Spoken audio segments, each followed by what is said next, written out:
Welcome to SAFE, everybody. Please join me in welcoming our doctors, Dr. Elizabeth Nelson from University of Texas Dell Medical School. Welcome, Dr. Nelson. And Dr. Margaret Windstrom, who has a private practitioner, and she does functional medicine, and we're going to talk a little bit about that. And then filmmaker Drew Xanthopoulos. Come on up. Yeah, have a seat. So, welcome, Drew. And just to remind you all, Drew is making a documentary about people with chemical sensitivity and environmental disease, and we'll get a little bit into that. So, so for both of you, this is what you were seeing SAFE for the first time, and we talked a little bit beforehand about some of the themes in the movie, and in many ways, it's a science fiction movie and an AIDS parable. So Todd Haynes had just sort of experienced the AIDS era, and this was the film he made in the mid-90s. But there are many aspects of the film that use buzzwords, kind of dealing with some of the medical questions that the AIDS era brought about. Particularly this idea of immunity and allergies come up a lot. And so I wondered if our two doctors could speak a little bit to the idea of immune diseases and the difficulty of diagnosing them, or if you noticed that at all in the film.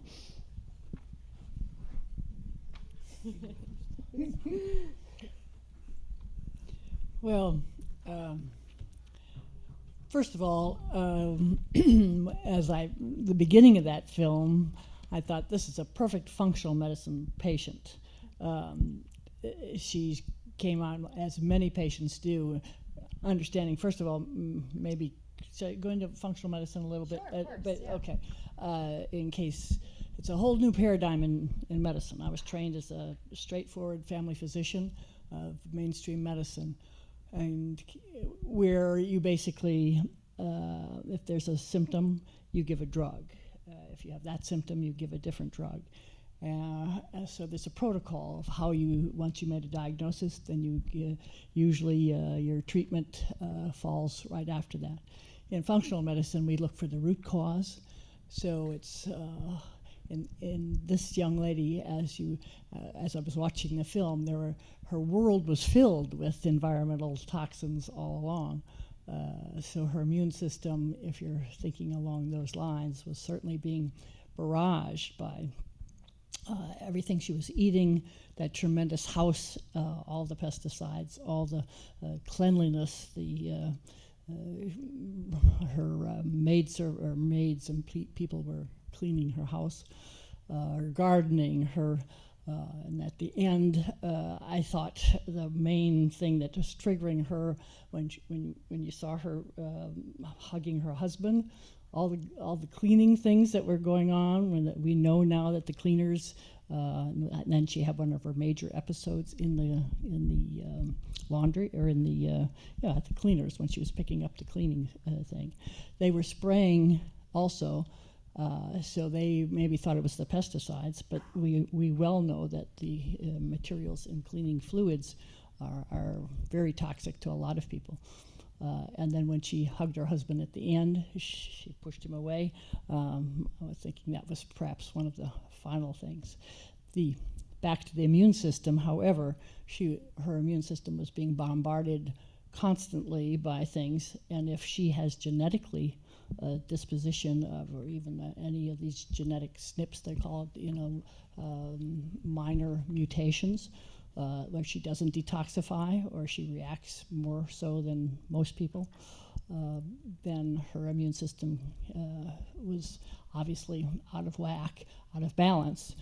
And then the final part of it came around in the movie, I thought, to the whole idea of mind-body interaction, where we know very well the immune system is very much affected by the mind and your emotional attitudes.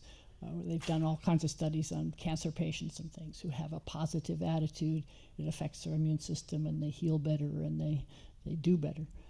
So you think there's sort of an underpinning to some real cases that you've seen in terms of chemical sensitivity. Dr. Nelson, did you have that experience at all of sort of seeing some of your patients through that, or what was your reaction to the representation there?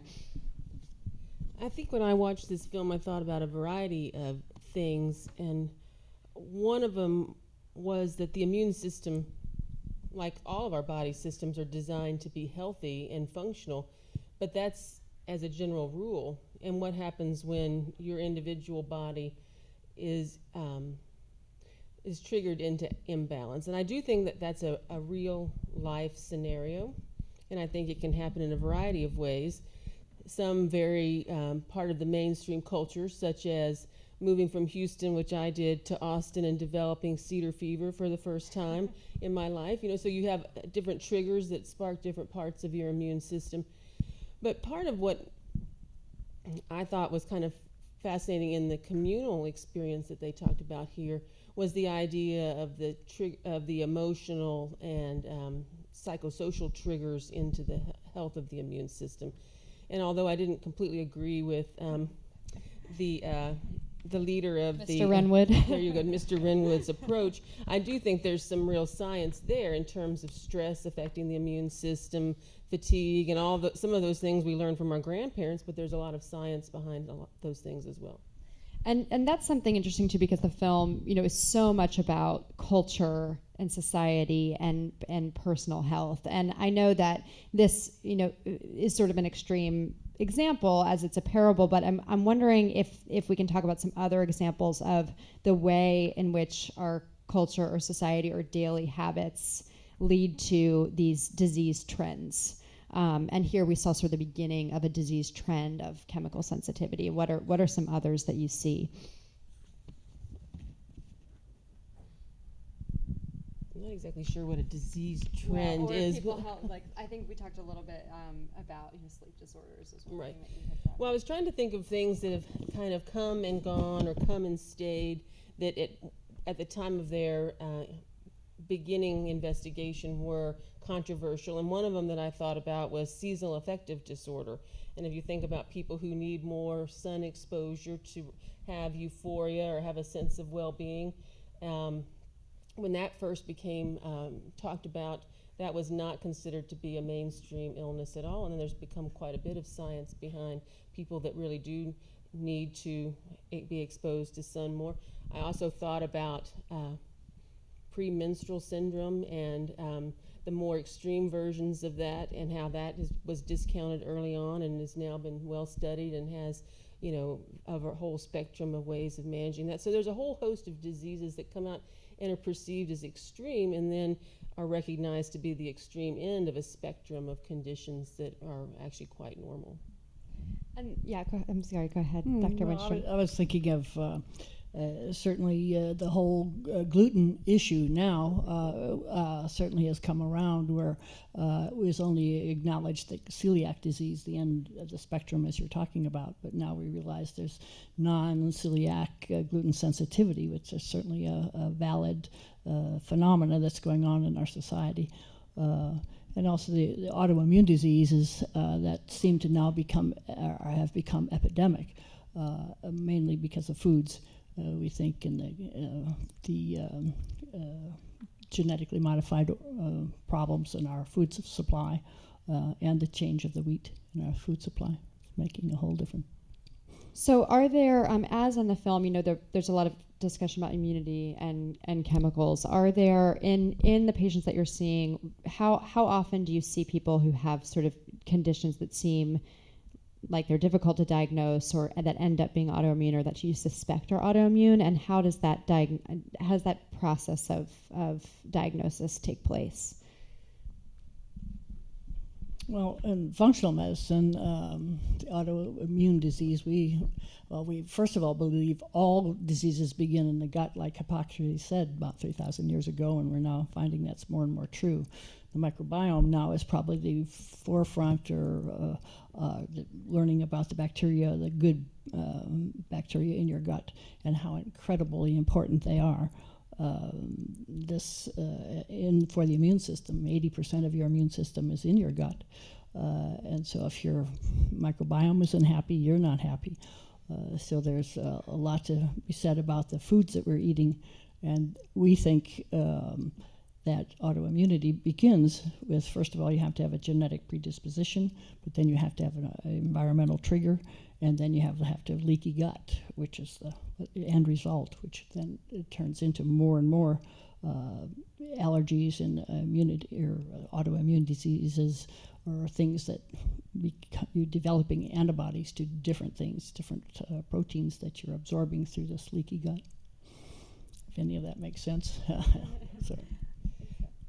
So I'll take your question with a slight twist maybe, and say one of the themes that I saw throughout the movie in terms of this particular patient and kind of her journey through this situation was various forms of isolation and barriers. And I don't know, I was kind of curious because you were going to ask us to explore the doctor-patient relationship, but I thought, so it's not just a one-way conversation. It might be interesting for some of y'all to speak about your impressions, just in quick phrases about her interactions with the various doctors during the first part of this movie.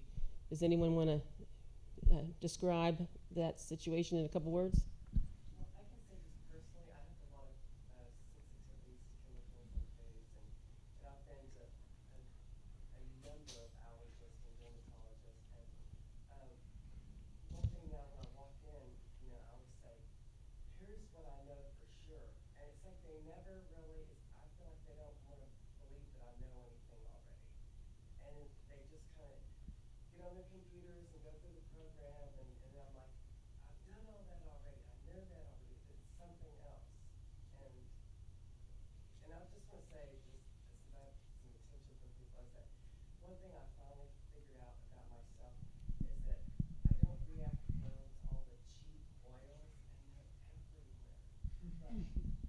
I figured that out, so I'm not, I do okay with my organic, clean pressed, virgin olive oil that I don't heat above its splash point, all that, I'm fine with that stuff. But I can't have anything like that packaged salad dressing or any baked goods or any of the cheap oils. And I think it happened after the economy thing, because I noticed about a year and a half later, it seemed like they're doing something different, like they're processing some things differently, and that was when I think. So you wanted to talk thank you for. That's kind of a broad. Thank you. So But I think you're kind of expressing a theme that is that the patient population is coming into the physician's office a lot more informed, I think, nowadays than they may have in the past. And I don't necessarily perceive she came in that way. She kind of seemed very passive in her approach. But I think a lot of patients do want to engage in a partnership and a dialogue and not be perceived as a one-way kind of communication, which it seemed quite often to be in this film. Were there other observations? She was on the defensive because whenever she went to the doctors, her experience was not validated. It was dismissed, and then eventually she was called a psycho. And so she had to go to a psychiatrist, and even there, he's perplexed and doesn't know what the heck is happening. And so she felt kind of trapped within her own experience. There were no answers. Right, so another version of isolation within those relationships. And then to me, the ultimate isolation of going into that igloo-like building and closing the door behind her, and the only person she had to talk to was herself in the mirror.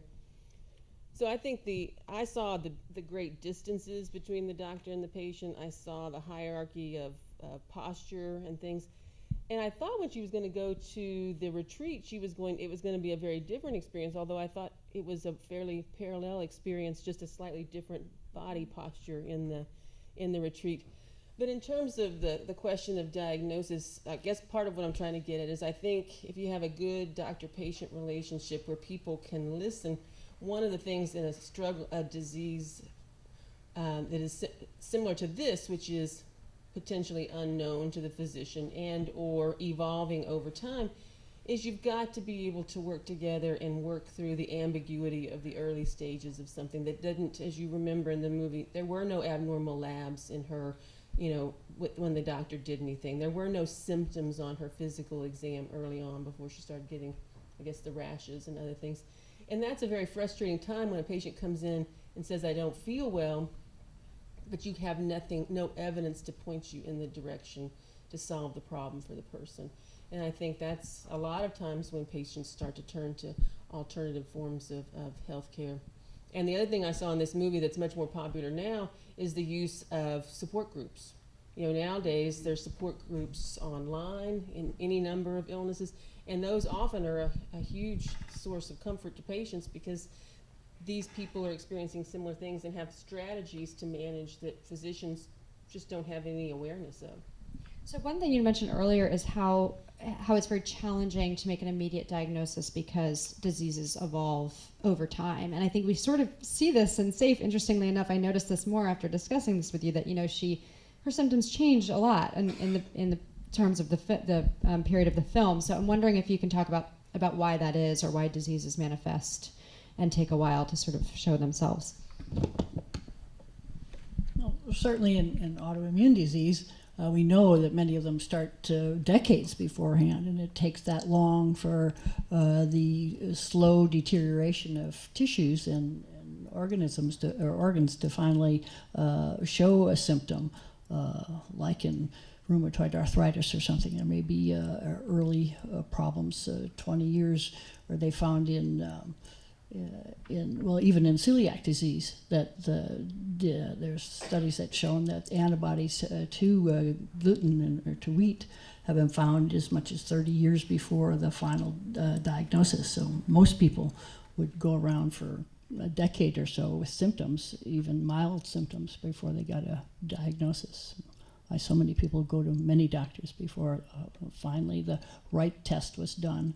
Somebody got a clue to it. But usually it isn't an overnight thing. Most of these chronic degenerative diseases take decades to manifest themselves. Well, I think the tension within medicine is trying to be able to label something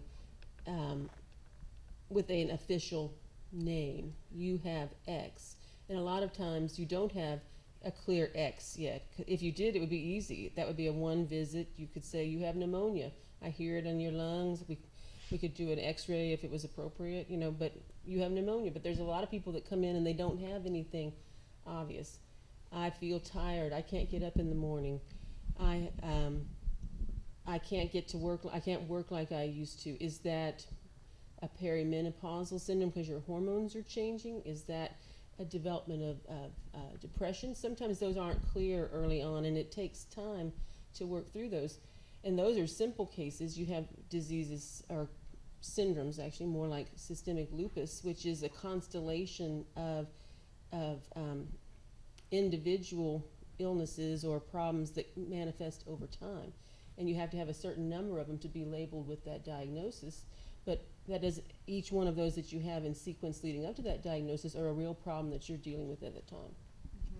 So Drew, I want to hear from you because there's a lot of things in this movie. This movie's made 20 years ago, but in the documentary that you've been working on about people with chemical sensitivity, you're seeing some of the same even images that we see in this film. Can you talk a little bit about your film and the research you've been doing and the people you've been talking to? Yeah, for the last 3 years I've been following two families and a woman who are at different stages in this illness, and there are a lot of really bizarre, uncanny parallels with this film and the documentary. The main story of the documentary is about a husband and a father and a grandfather, all the same person, who comes down with this, and it's about his wife struggling to figure out how to help him feel better and how to find relief for it, and he discovers these safe cottages that are newly built in North Texas. And for the next 8 or so months, it's kind of watching the tensions grow in their household as their lives start being reshaped by the rituals and the kinds of things that they have to do to help him feel better, from his diet to sort of a program of him leaving the house every day to get away from what's bothering him and go into basically the parks and the woods surrounding Kansas to feel better. And so it's this countdown waiting for this place to open up, and finally it opens up. And yeah, I mean, there are shots in the documentary that are in parallel with this film, where they roll up into this place where that's being built for people like this. The biggest departure, I think, between what I've seen in real life and what Todd Haynes was doing is where there's sort of this cult and a cult leader who's, I think, in some ways manipulating these people or exploiting them. I mean, he has this big house, and there's no one that I've ever seen or heard of that resembles that. And there is no organized cult of any kind that's sort of harping on people. There are a lot of folks who are there are a few folks who are offering like solutions that are kind of on the fringe, and they work for some people, but they're very controversial within the community of people with environmental illness. But for the most part, actually the biggest departure in real life is how willing she was to let her family go. And what I've observed with all the stories across the board is that's like really the toughest thing. Is like either people get booted by their families because they just can't handle it and they get overwhelmed and they get let go, and it's really tough, or they hold on as much as they can, and that's really what the stories I've been documenting are about. It's about isolation and holding on to your family and your community. So the ending is kind of, that's the most fictional part of this movie, and how content she was at the end, kind of, to be alone. And I've never seen anything that resembles that. So one thing that we've talked about in the making of your film is that people are really challenged by the fact that there is no diagnosis for this. And so you've been looking at what some of that research says, and I wanted to find sort of where is the break between what is the observed symptoms and what is the science saying. And I thought it was interesting that Margaret observed earlier that chemical sensitivity is something that you see all the time in your practice, but there seems to be a disjunction between what is researched and doctors are able to diagnose. Yeah, from the background research that I've done, there were a few peer-reviewed studies that were done in the 90s, and then the trail kind of went cold in the early 2000s, and there wasn't a lot of mainstream research done on the topic. And I spoke with several of the researchers there, and they were very shy about talking about it. And one of the most popular ones that are cited was a survey done in 1999 that was done in California. And he found that 15.9% of the population, and they did a national one afterward that had similar numbers, identify with having unexplained reactions to really common things like paints and carpets and new cars and pollution. And it wasn't like this kind of extreme. It was sort of like people that I'm sure everybody here knows or maybe experiences themselves, like getting a headache if you're in an elevator with people with a lot of perfume or new paint in your house, and it kind of goes away, or you change offices or something and you never think about it again. And that survey found about 15.9% of the population having that. But beyond that, I found there has been very little research done, particularly about people who identify with this condition. But there's actually there's a huge study that just got funding at Harvard.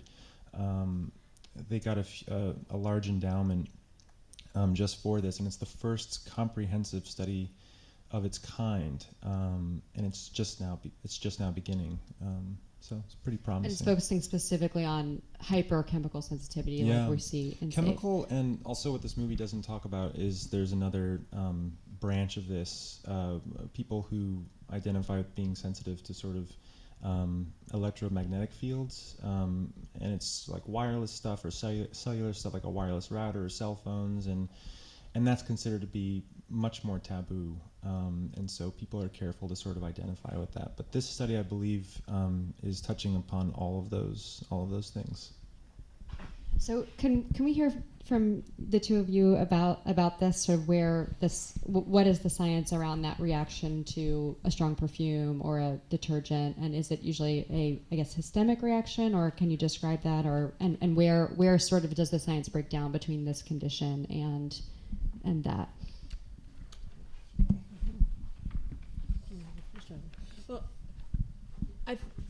to the issue around research, to do a research on a population, you have to define the population, and in a condition like this, it's challenging, and you also have to define the population with enough severity that you can have you can show an intervention that might impact that. So if you have a bunch of mild cases, it's a much harder scenario to do an effective research trial than if you have a bunch of people that have an extreme version of the condition.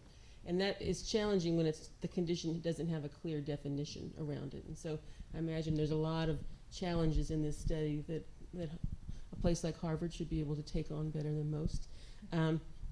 When I think about this in terms that we all maybe know more about it are some of the extreme food allergies that you might see, and why you can't have any peanuts on the Southwest Airlines if anyone declares themselves with a peanut allergy, because even inhaling the peanut, dust can cause a severe allergy. So in a much more mainstream situation with foods and other things that we all see as part of our life, you do see versions of this. But the immune system is an extremely complex system within the body, and you've got your barrier immune system, your skin, your nasal passages, all your mucous membranes, and then you have your entire cellular immune system. And there are any number of triggers that are probably beyond the conversation that y'all want to have at this stage of night. But once those triggers are activated, it often takes a much smaller trigger to reactivate that reaction.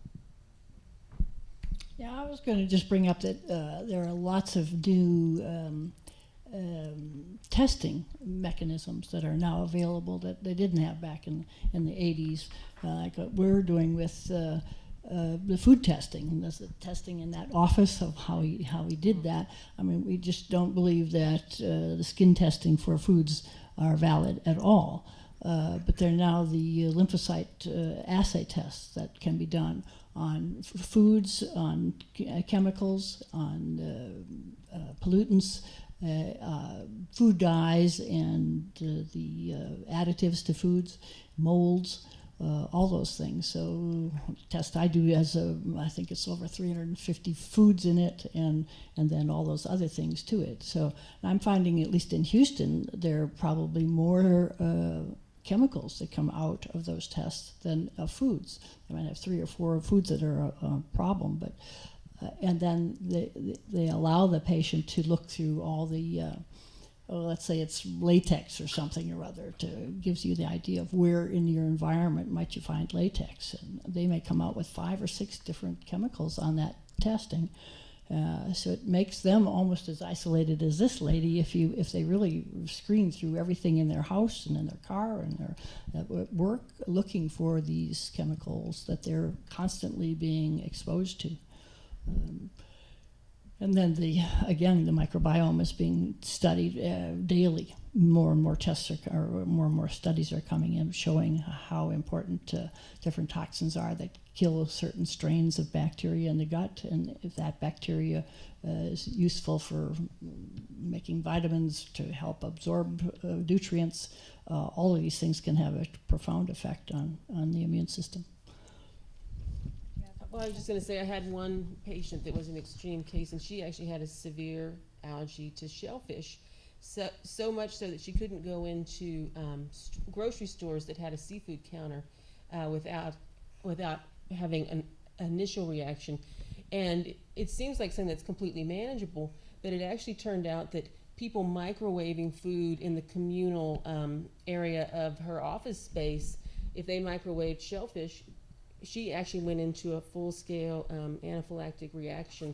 And she was a nurse, and this was a medical office that this happened in. And she said, I'm laying there on the ground watching my coworkers and thinking, if you don't do something soon, I'm gonna die. Mm-hmm. And she's in a medical environment, but the unfortunate side of that story is people resented the limitations that her situation put on them. They couldn't bring in their leftover seafood without causing a problem. And that was a real struggle for her as a social outlet in terms of this condition. Interesting.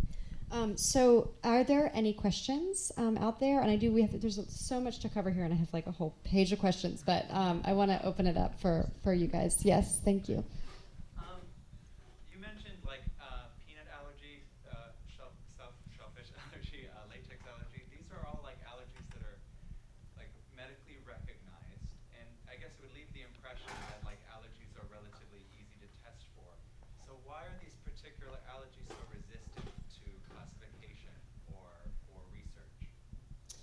Are you talking? Okay. Let me just make sure I understand. So you're.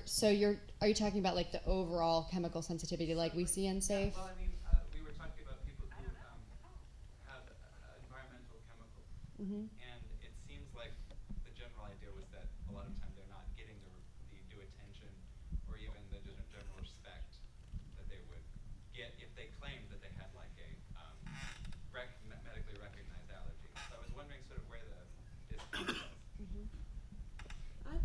I'll just open it and let everybody else say something, which is think about some of the like epidemiologic studies around finding cancer clusters and things like that.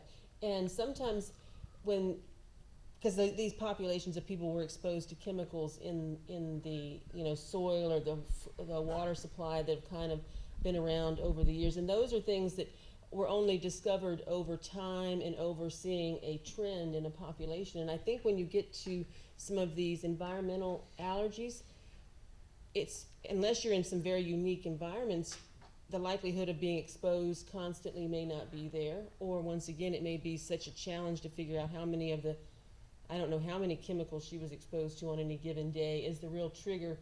Obviously she was going through some of that work when things went awry, but it's just a really murky area to piece out and find the specifics. Can I ask a question, Yeah. actually? To both of you. I thought the movie was critical of medical culture in many ways, of sort of, she just got, when they didn't know the answer, she just got passed down the line to the next person. And when they didn't know the answer, they didn't assume that they were wrong ever, or that they didn't have the right tests, or that it wasn't in her head. She sort of just kept getting passed down the line. And I wonder if you I don't know, just if you could speak to the change in medical culture since the 90s to now, of how we perceive illness in the framework of mental, physical, environmental, these different categories that we speak of as separate, right? Because I think there's a lot of moments in the movie where you're watching her and you're like, oh, it's in your head. And there's other moments where you're like, oh, it's kind of maybe not in your head. You're having a seizure. Yeah, you're having a seizure. So kind of, I guess, how medicine has evolved into seeing that differently over the last few decades. Well, You switched out of traditional medicine, probably for many reasons. that's exactly why I switched out of traditional medicine, because the system is broken. And it definitely is geared toward crisis medicine, and these kinds of things. There's a protocol of how you deal with it, and if your tests, certain standard testing is done, and her CBC was okay, or urine was okay, probably her liver functions were okay, but she came with some very mental fog. You can find her indecision, indecisiveness. We would start with a very detailed questionnaire that you can't do in a 10-minute office visit, and that's what our current system is geared toward, is getting in, making a diagnosis, writing a prescription, and out the door and on to the next patient. And it's frequently does them more harm than good, and they don't feel heard. They don't believe what you've said, because the patient doesn't feel that they've had a chance to tell their story. And this dismissive attitude that all your tests are normal, so therefore there's nothing wrong with you, or it must be in your head. I can't tell you how many patients come into my office with a fatigue diagnosis, or their main complaint is fatigue, and they've gone to 2 or 3 other doctors, and they've had their standard workup done. They might have, all the symptoms to me that are just screaming of hypothyroidism. They've got dry skin, they're constipated, they're fatigued, their hair is falling out and all that. Well, the doctor's done the standard TSH and maybe a T3 for testing for thyroid, and those are normal. And so they are told that, no, your thyroid is normal. So maybe it's in your head, you're under a lot of stress. And I was sure that guy was going to say, and now don't you want some Prozac? Like everybody's... Yeah, and that's what, it's everybody has a Prozac deficiency. But that's not the real issue when you go and do a thorough thyroid test, and then you take a history. As Osler said, if you listen to the patient long enough, they'll tell you the diagnosis, but you've got to have the time and the patience to listen to the patient, let them tell their story, and go back from our history, start from birth. Were they a C-section? Were they nursed? Or did they have, original, or were they bottle fed? Were they given antibiotics as a child for every ear infection? That set up their immune system from day one being in default. It's very difficult. And lived in an environment where their mother cleaned everything, and everybody's using hand washing. The hyper clean syndrome, we call it now, or the hyper healthy syndrome. So medicine is not geared toward preventive medicine or toward finding root cause. It's geared toward putting a Band-Aid over the symptom. But it's changing. It's coming around, I think. Well, I think I'll put a plug in for Dell Medical School here now and say we want to be part of the solution for this, but it is a systematic breakdown's not the right word.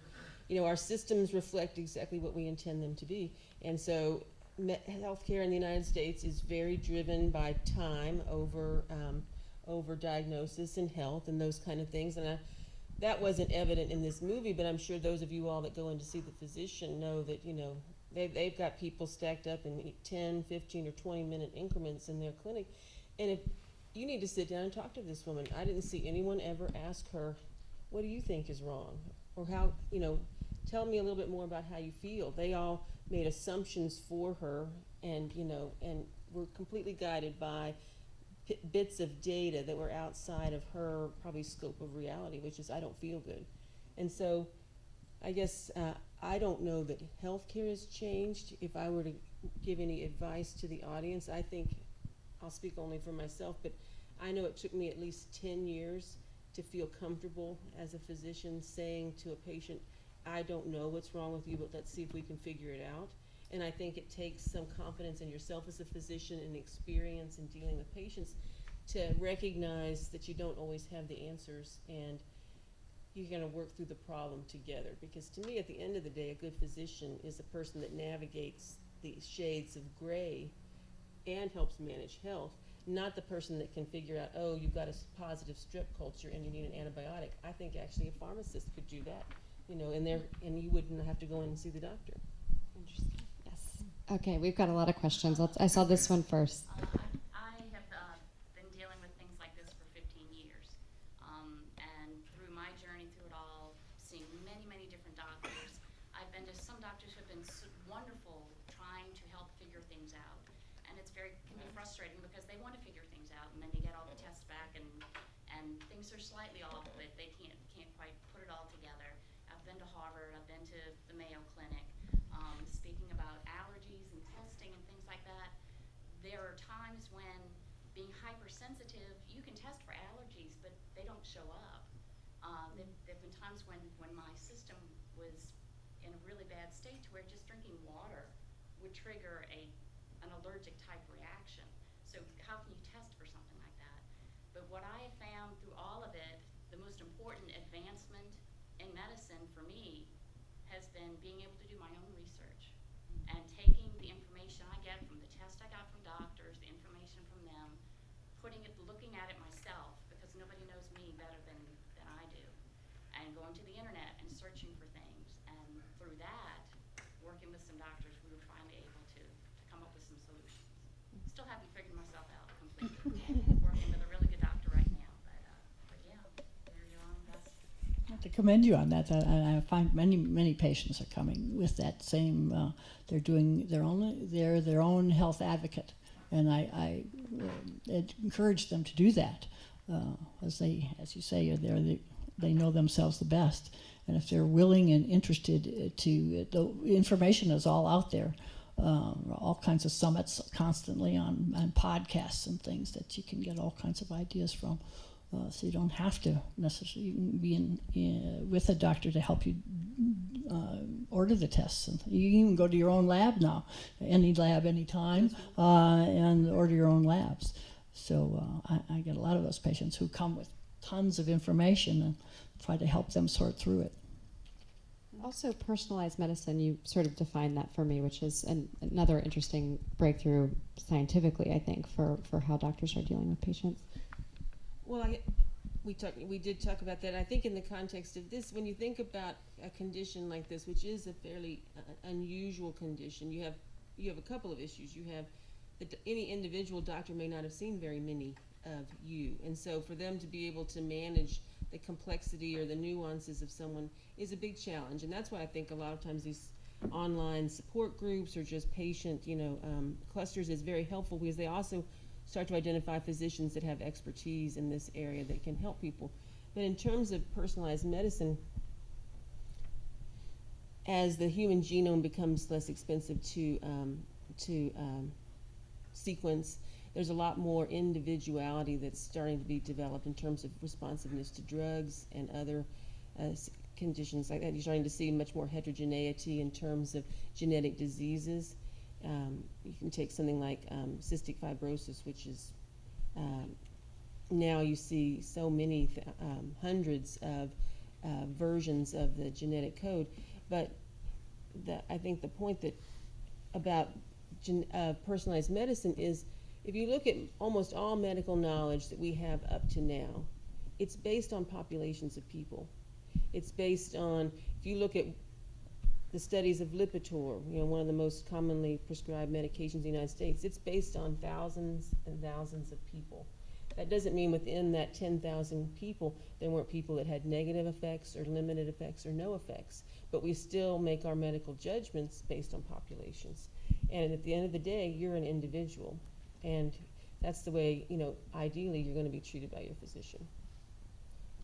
We have time for 2 more. I know there were lots of hands. Okay. I have one over here. No. Yes, Brian. Mm-hmm.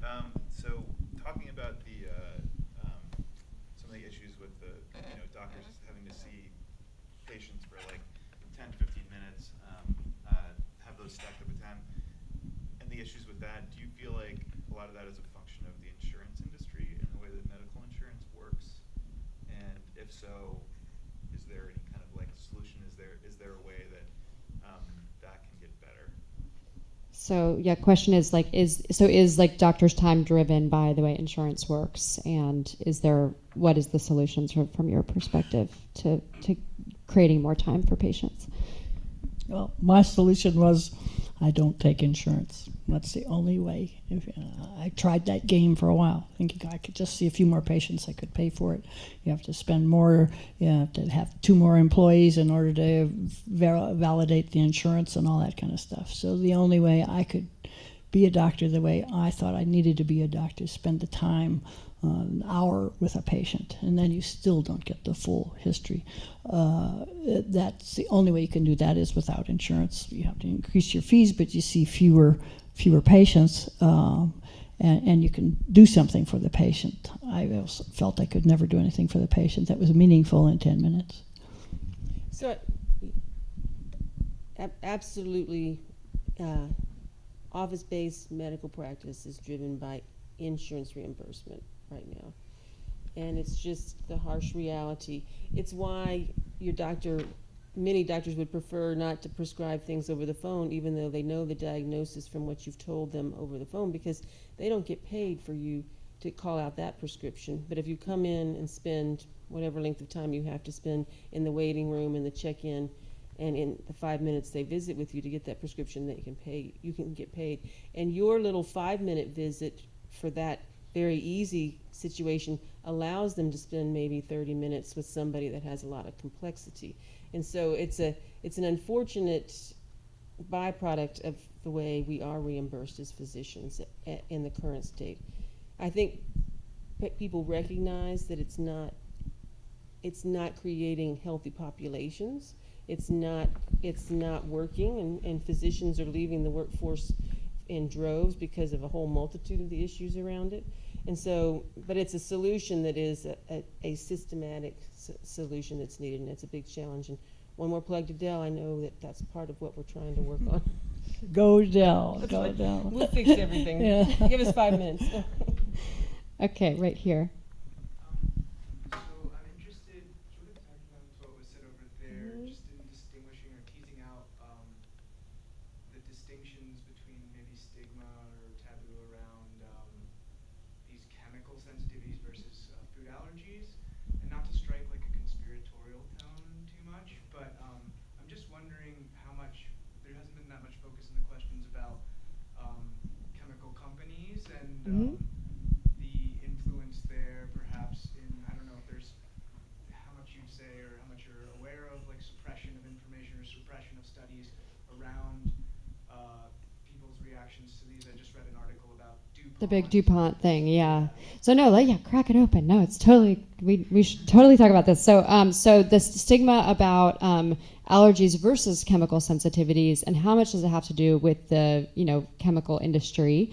And I'm sure, Drew, you've been kind of looking into the bigger picture here, so I'd love to hear you talk about this. And if the two doctors, if you all can just talk a little bit about what is, where is that line between testing for a particular chemical versus a particular food allergy, and sort of what has slowed the progress of finding out where these reactions are to chemicals.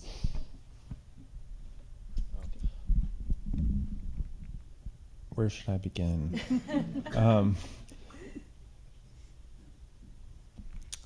There are, well, first of all, I think it should be said that I think allergy in relation to what these folks are going through is just an analogy. It's not an allergy. It's just it's a shorthand, I think, for us to better understand kind of basically what's happening. In terms of, the folks, I can only speak to the experiences of the people in my documentary, and I've spent a lot of time. I think I've spent the most. I think for a person who has no personal relation to the illness, I don't think anybody has spent as much time with folks or communities with people with this illness, and so that's my one sort of claim to any kind of knowledge here. And a lot of people do strongly believe that, a lot of their illnesses or their, are the lack of validation is caused by it would just be so inconvenient and so costly to actually change the things that they need or want changed to live a really healthy life, or to feel well, to have relief from those kinds of things. The demands are just way too high. And mind you, by the way, my documentary is about the small 1% of people who are so extreme that they have to leave their communities, or at least are pushed and pulled to leave their communities to find some kind of relief. I'm interested in what y'all have to say about that, though. I think part of why we're a little tangential is we're probably not experts in the field, but trying to think of analogous situations, I would possibly argue that there's a difference between a sensitivity and a true toxic reaction. And so when it comes to environmental issues, there can be really toxic responses to, and probably the most famous one was DDT. Thank you, DDT, right? Which was sprayed on everybody. They have movies of kids running through clouds of it before they realized how toxic it was to the environment and to the individuals and to the animals and to everything. So I think you've got a real difference between a sensitivity and a real toxicity that obviously any large company that can influence all levels of politics can work to suppress, to maintain their profit margin. But I don't want to be too politically incorrect in an election year. But it also happens in medicine as well, and there's a long track record of negative or no impact studies that are not published because they're not considered interesting, even though a drug having no effect or a negative effect would be an important piece of information for the medical community to know. So I think it is across the board, and I do think money influences a lot of the access to information or the effort to gather the data to prove the causality. And do you think that the situation in SAFE, like what she's experiencing, is a toxicity reaction or a systemic? I don't know, I guess the difference between those two. I thought there were a few scenes that it looked like she was having an allergic reaction, kind of even an anaphylactoid, and certainly the one in the doctor's office when they were so callously looking at the swelling in her mouth and tongue definitely appeared to be an allergic reaction. Yeah, I thought a combination of the two, just and the fact that so many things, she probably had multiple, so and then combinations of them. So if she'd inhale something, and then, but that harked back to when she had asthma as a child, Right. too. So she may have been You can use re-triggering. Oh, sorry, sorry. just 'cause we're recording. Maybe re-triggering those. But I wanted to bring up your analogy with the GMO, the whole business of Monsanto and glyphosate. I mean, how much sway that company has to try to keep information from the public, from to the point of legislation, even so that states can't pass ordinances to make companies label GMO products. And now the World Health Organization has stated that glyphosate is at least a probable carcinogen, as high a list on the list as you can get, and yet we're having troubles getting that anything banned or anything done about glyphosate. Saw it in the Ace Hardware the other day. They're selling 5 gallons of the stuff, not even in Roundup, but in this chemical that you can now spray in your garden and the kids' playgrounds all over. We now know glyphosate has been found in the breast milk of women. I mean, the reason Monsanto got that passed was because it is such minute amounts in the pesticide that they spray on all fields before they're harvested. But now, women who have lived in that and now are bearing children, in their breast milk is concentrated enough that they are now finding glyphosate in breast milk. So our newborn is already being subjected to a chemical that we know is harmful, and yet the lobby is so strong. We're at their mercy.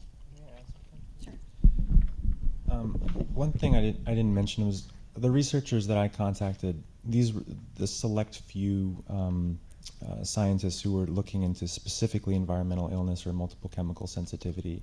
And most of these studies were done in the 90s, and most of them were pilot studies, and none of them were able to get, very few were able to get money to follow up with those studies, regardless of their results. So they were all very small populations of people, and you pointed out already the difficulties of testing folks with this.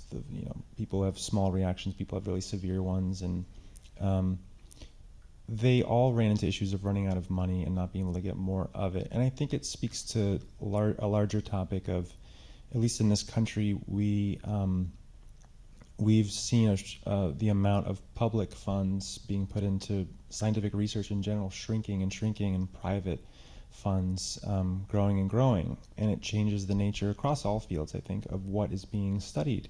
In other words, instead of the NEH having a lot of money that can support our researchers and scientists, we have very wealthy foundations or individuals who they are deciding what they want researched, essentially. And that completely transforms what we're focusing on in our research. It's usually, I think it's fair to say, in the interest of, I think a lot of times helping people in most cases, but with the idea of, I think, making money in many cases. The nature of privatization is that, I think, versus public. I think that's a huge part of what you were asking in terms of Monsanto and influencing medicine. Well, I think, unfortunately, we're out of time because we could talk a lot more. But if there's anything else you all want to say, or if you want to give people more info about following the progress of the documentary, also, that'd be great. Yeah. We're in post-production right now. We're almost done with this film. It's been a long road. If you want to keep track of the documentary, we have a Facebook page. If you just search, the title of the documentary is The Sensitives, and if you search on Facebook or on Google, The Sensitives documentary, you can find our Facebook page, and we post regularly on there, and you can find out more about it. And Austin Film Society actually also has a page for the documentary as well. So you can search on their website too. Yeah. When will it be out? The film will be finished later this summer, and we'll start talking with distributors and broadcasters and start submitting to festivals. So next year, 2017, y'all will be able to watch it. Yeah. I just want to say thank you. I thought your questions were great, and I appreciate it. Thank you so much. Thank you. Thanks all for coming and for. This was so fascinating. I've been wanting to talk to doctors about SAFE for years. So thank you.